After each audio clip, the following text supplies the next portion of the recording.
Hi, hello everyone. Welcome to my channel. I'm Ichake. So let's see some more questions based on spotting errors. So చూడండి ఇక్కడ first question ఏమి ఇచ్చారు. I pretended as if interested in the conversation but really it was very boring. So ఈ sentence చూస్తే కొంచెం meaningless లాగా ఉంది. ఎక్కడుంది? ఇక్కడ ఇఫ్ పక్కన ఏముంది? ఇంట్రెస్టెడ్ అని ఉంది. అంటే సో ఇఫ్ పక్కన మనకి సబ్జెక్ట్ రాలా, వెర్బ్ రాలా, అంటే సెంటెన్స్ ఫుల్ఫిల్ అవ్వాలా. ఇక్కడ if interested in the conversation వస్తుందా? రాదు కదా. సో సబ్జెక్ట్ లేదు మనకి, ఇక్కడ వెర్బ్ ఫామ్ లేదు. సో ఏం చేయాలి ఇక్కడ? సో ఇఫ్ పక్కన మనం ఇప్పుడు సబ్జెక్ట్ పెట్టాలి. మరి సబ్జెక్ట్ పెట్టాలంటే ఇక్కడ ఏముంది? ఐ అని ఉంది కదా. సో ఐ ప్రిటెండ్ యాజ్ అని ఉంది. సో ఇక్కడ సబ్జెక్ట్ ఏమవుతుంది? ఇక్కడ అప్పుడు ఐ అవుతుంది. సో కాబట్టి ఐ. సో ఇప్పుడు ఇక్కడ ఏం చేయాలి?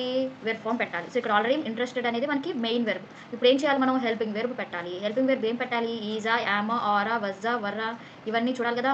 సో ఇప్పుడు ఇక్కడ ఏముంది మనకి? ప్రిటెండెడ్ అని ఉంది. అలానే ఇక్కడ వజ్ ఉంది. అంటే ఏమున్నట్టు ఇక్కడ? ఏ టెన్స్లో ఉంది సెంటెన్స్? పాస్ట్ టెన్స్లో ఉంది కదా. సో కాబట్టి ఏమొస్తుంది? వజ్ కానీ వర్ కానీ వస్తాయి కదా. వజ్ కానీ వర్ కానీ వస్తాయి. మరి వర్స్ పెట్టాలా, వర్ పెట్టాలా? ఇప్పుడు మనకి ఏ కండిషన్ సెంటెన్సెస్ ఉంది ఇక్కడ? మనకి ఏ సెంటెన్స్ ఉంది ఇక్కడ? కండిషనల్ సెంటెన్స్ ఉంది, అంటే ఇఫ్ ఉంది. మరి ఇఫ్ పక్కన ఎప్పుడైతే మనకి ఐ వస్తుందో, ఐ పక్కన ఏమొస్తుంది? వర్ వస్తుంది. ఇఫ్ ఐ వర్ అంటాం. సో మనం 4 కండిషనల్ సెంటెన్సెస్ నేర్చుకున్నామా? 0 conditional, first condition, second condition, third condition. So ఎప్పుడైనా సరే ఇఫ్ కండిషన్లో ఐ వజ్ రాదు. ఎప్పుడు మనకి ఏమొస్తుంది? ఐ వర్ వస్తూ ఉంటుంది. సో కాబట్టి ఇఫ్ పక్కన ఏం రావాలి? ఐ వర్ రావాలి. సో కాబట్టి ఇప్పుడు మనకి సబ్జెక్ట్ ఫుల్ఫిల్ అయింది, హెల్పింగ్ వేర్ వర్ కూడా ఫుల్ఫిల్ అయింది. సో ఏమంటారు ఇప్పుడు? If I were interested in the conversation but really it was very boring. I pretend as if I were interested in the conversation but really it was very boring. So ఇప్పుడు sentence అనేది fulfil అయింది. So ఎక్కడుంది error? మనకి డీలో error ఉంది. Next one, I don't usually like staying at hotels but last summer we spent a few days at a very nice hotel by sea. So ఇక్కడ మీరు చూస్తే మనం చదువుకున్న రూల్స్ అప్లై చేయొచ్చు. ఏంటా రూలు? ఇక్కడ ఏముంది? సి అని ఉంది. మరి సి అంటే ఏం రాయాలి ఇక్కడ మనం? దాని ఆర్టికల్ని రాయాలి. చెప్పుకున్నామా? మౌంటైన్స్ కానీ, రివర్స్ కానీ, లేక్స్ కానీ, వ్యాలీస్ కానీ ఇలా వచ్చినప్పుడు సో మనం పర్టికులర్గా అక్కడ ద అనే ఆర్టికల్ని పెట్టాలి అంటాం కదా. సో ద అనే ఆర్టికల్ని పెట్టాలి అనుకున్నాం కదా. సో కాబట్టి సి అనకూడదు. By the sea, the Himalayas, the river, Ganga, the Krishna. So ఇట్లా అనమాట. సో రివర్స్, లేక్స్, మౌంటైన్స్ కొన్ని స్పెసిఫిక్గా కొన్ని చెప్పుకున్నామా టాపిక్స్. సో అవి వచ్చినప్పుడు మనం ఏం చేయాలి? ద అనే ఆర్టికల్ని పెట్టాలి. సో కాబట్టి ఏం చేయాలి? బై ద సీ అనాలి. ఓన్లీ సీ అని అనకూడదు. సో ఇక్కడ మనకి the first, the second, the fourth, అట్లానే ద హిమాలయాస్, ద అలా అనమాట. సో ఇక్కడ ఏం చేయాలి అప్పుడు? I don't usually like staying at hotels but last summer we spent a few days at a very nice hotel by the sea. So ఎక్కడ error? డీలో error ఉంది. Next one, I will try to be on time but do not worry when I am late. So ఇక్కడ మనకి sentence చూస్తే మీనింగ్లెస్గా ఉంది. ఏముంది? I will try to be on time but do not worry when I am late. When I am late అంటామా?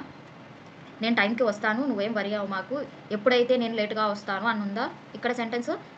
So ఏమనుంది? ఎప్పుడైతే అనుంది. అంటే వెన్, నేను ఎప్పుడైతే లేట్గా వస్తాను అనుంది. సో కాదు కదా. ఇక్కడ ఏం రావాలి? ఇఫ్ రావాలి. ఏం రావాలి? ఇఫ్ రావాలి. ఎందుకు? అప్పుడే మనకి సెంటెన్స్ అనేది మీనింగ్ఫుల్గా ఉంటుంది. ఎందుకు?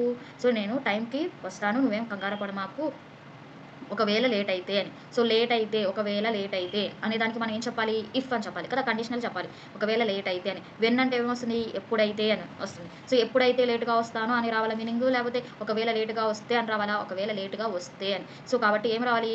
కండిషన్ ఇఫ్ రావాలి. సో వెన్ రాకూడదు. ఏం రావాలి? ఇఫ్ రావాలి. I will try to be on time but do not worry if I am late. So మనం ఎప్పుడైనా సరే మనం స్పాటింగ్ ఎర్రర్స్ ఇలా ఎర్రర్ డిటెక్షన్ చేస్తున్నప్పుడు మనం ఏం గమనించాలి?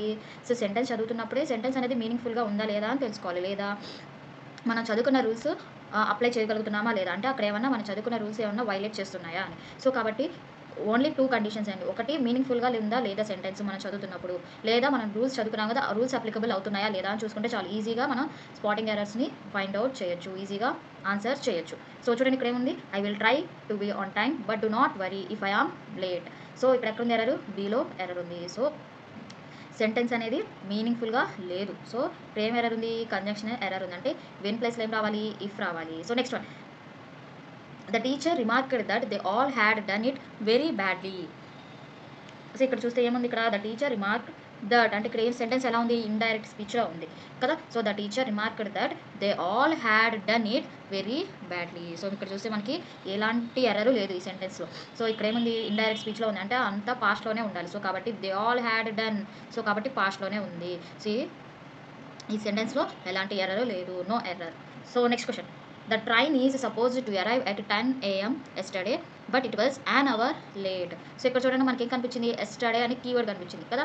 సో మనం చెప్పుకున్నాము కొన్ని టెన్సెస్ కొన్ని కీవర్డ్స్ని ఫాలో అవుతాయి అని. సో ఇక్కడ ఏం ఫాలో అయింది? ఎస్టర్డే అనే కీవర్డ్ వచ్చింది. అంటే అప్పుడు టెన్స్ అనేది ఏం ఉండాలి? ఇక్కడ పాస్ట్ టెన్స్ ఉండాలి. కానీ ఇక్కడ ఏముంది ఈజ్ అంటే ఏంటి ప్రెజెంట్ టెన్స్ ఉన్నట్టు. సో రాంగ్ కదా. ఏం రావాలి was రావాలి. The train was supposed to arrive at 10 AM yesterday but it was an hour late. ఓకేనా. సో ఎక్కడ ఉంది ఎర్రర్ మనకి ఇక్కడ ఏలో ఎర్రర్ ఉంది. So next one. Despite of a good monsoon this year the production of food grains in the country did not go up. So ఇక్కడ మీరు చూడంగానే మన సెంటెన్స్ ఏం కనిపించింది, మనం ఏవైతే చదువుకున్నాం 120 రూల్స్లో ఒక రూల్ అనేది అప్లికబుల్ అవుతుంది. ఏంటా రూలు, డిస్పైట్ ఆఫ్ అనేది రాదు, ఇన్స్పైట్ ఆఫ్ వస్తుంది. ఇన్స్పైట్ ఆఫ్ వస్తుంది కానీ డిస్పైట్ ఆఫ్ రాదు కదా. మరి ఇక్కడే కదా ఎర్రర్ ఉంది. సో 120 రూల్స్ చదువుకుంటే మనం చూడగానే సెంటెన్స్ అక్కడ రూల్ అప్లికబుల్ అవుతుంది అని తెలుస్తుంది. సో కాబట్టి ఎక్కడ ఉంది ఎర్రర్, ఏలో ఎర్రర్ ఉంది. సో ఆఫ్ అనేది మనం తీసేయాలి. So despite a good monsoon this year the production of food grains in the country did not go up. So ఎక్కడ ఎర్రర్ ఉంది, ఏలో ఎర్రర్ ఉంది. Next one. Rani will be surprised as she hears the news. So ఇక్కడ కూడా మనకి error ఉంది, కంజంక్షనల్ error ఉంది. ఏంటా ఎర్రరు, ఇక్కడ యాజ్ రాకూడదు. ఏమంటున్నారు, Rani will be surprised she hears the news. ఎప్పుడైతే తన న్యూస్ వింటుందో తను చాలా సర్ప్రైజ్గా ఫీల్ అవుతుంది అని చెప్తున్నారు. ఎప్పుడైతే అనే మీనింగ్ రావాలి. అంటే ఏ కంజంక్షన్ రావాలి మనకి ఇక్కడ, వెన్ అనే కంజంక్షన్ రావాలి. సో కాబట్టి ఏం రావాలి, వెన్ రావాలి. Rani will be surprised when she hears the news. So ఎప్పుడైతే అని రావాలి. సో కాబట్టి ఏమొస్తుంది, కంజంక్షన్ వెన్ వస్తుంది. సో ఇక్కడ సెంటెన్స్ అనేది మీనింగ్ఫుల్గా లేదు, ఎందుకని ఇక్కడ కంజంక్షనల్ ఎర్రర్ ఉంది. సో కాబట్టి ఏం రావాలి, వెన్ రావాలి. సో ఎక్కడ ఉంది ఎర్రర్, బీలో ఎర్రర్ ఉంది. Next one. I asked 2 persons the way to the station but none of them knew it. So ఇక్కడ ఏం కనిపించింది మనకి, 2 అనేది కనిపించింది కదా, అంటే ఇద్దరు గురించి మాట్లాడుతున్నారు. సో అప్పుడు మనకి నన్ వస్తుందా, నెయిదర్ వస్తుందా, నెయిదర్ వస్తుంది.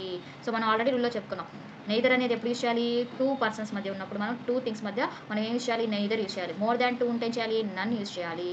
సో కాబట్టి ఇక్కడ ఏం రావాలి, నెయిదర్ రావాలి, నన్ కాదు. సో కాబట్టి I asked 2 persons the way to the station but neither of them knew it. ఎక్కడ ఉంది ఎర్రర్ మనకి, సీలో ఎర్రర్ ఉంది. Next one.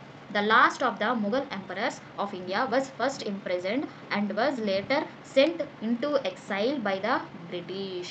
సో ఇక్కడ మనకి ఏ ఎర్రర్ ఉంది, సెంటెన్స్ అనేది మీనింగ్ఫుల్గా లేదు.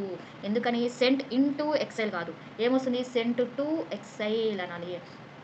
ఇంటూ అంటే ఏంటి, లోపలికి అని. ఇక్కడ ఏంటి, ఎక్సైల్ అంటే బహిష్కరించడం అనమాట. అంటే barred from one's own country. So వాళ్ళ ఓన్ కంట్రీ నుంచి వెళ్ళిపోమని చెప్పడం, సో బహిష్కరించడం అని. సో కాబట్టి సెంట్ టు ఎక్సైల్ అనాలి కానీ సెంట్ ఇంటూ ఎక్సైల్ కాదు. సో ఇక్కడ ఏం ఎర్రర్ ఉంది, ప్రెపోజిషనల్ ఎర్రర్. సో కాబట్టి సెంట్ టు ఎక్సైల్ అనాలి. So the last of the Mughal emperors of India was first imprisoned and was later sent to exhale by the British. Error ఎక్కడ ఉంది, సీలో error ఉంది. Next one. Hardly as I stepped out of my house when I saw some policeman coming towards my house. So hardly వస్తే ఏం రావాలి, when రావాలి. అలానే ఇంకోటి ఏం చూడాలి, సబ్జెక్ట్ అండ్ వెర్బ్ అనేది ఇంటర్చేంజ్ అయి ఉండాలి, అంటే ఇన్వర్షన్ జరగాలి కదా. సో ఇక్కడ ఏముంది, యాజ్ ఐ స్టెప్డ్ అని ఉంది. అసలు యాజ్ వస్తుందా, రాదు. ఏమొస్తుంది, హ్యాడ్ వస్తుంది. సో మనం చెప్పుకున్నాం, హార్డ్లీ, స్కేర్స్లీ, నో సూనర్ ఇవి వచ్చినప్పుడు ఎలాంటివి వస్తాయి tenses, past perfect, simple past వస్తాయి. అసలు ఇక్కడ యాజ్ అనేది రాదు కదా. ఏమనాలి, hardly had I stepped out of my house when I saw some police man. అంటే ఇక్కడ ఏముంది, సింపుల్ పాస్ట్ ఉంది. మరి ఇక్కడ ఏం రావాలి, పాస్ట్ పర్ఫెక్ట్ రావాలి కదా. సో కాబట్టి hardly had I stepped out of my house when I saw some policeman coming towards my house. So కాబట్టి ఎర్రర్ ఎక్కడ ఉంది, ఏలో ఎర్రర్ ఉంది. So this is all about this session. In next video will see next 10 spotting errors.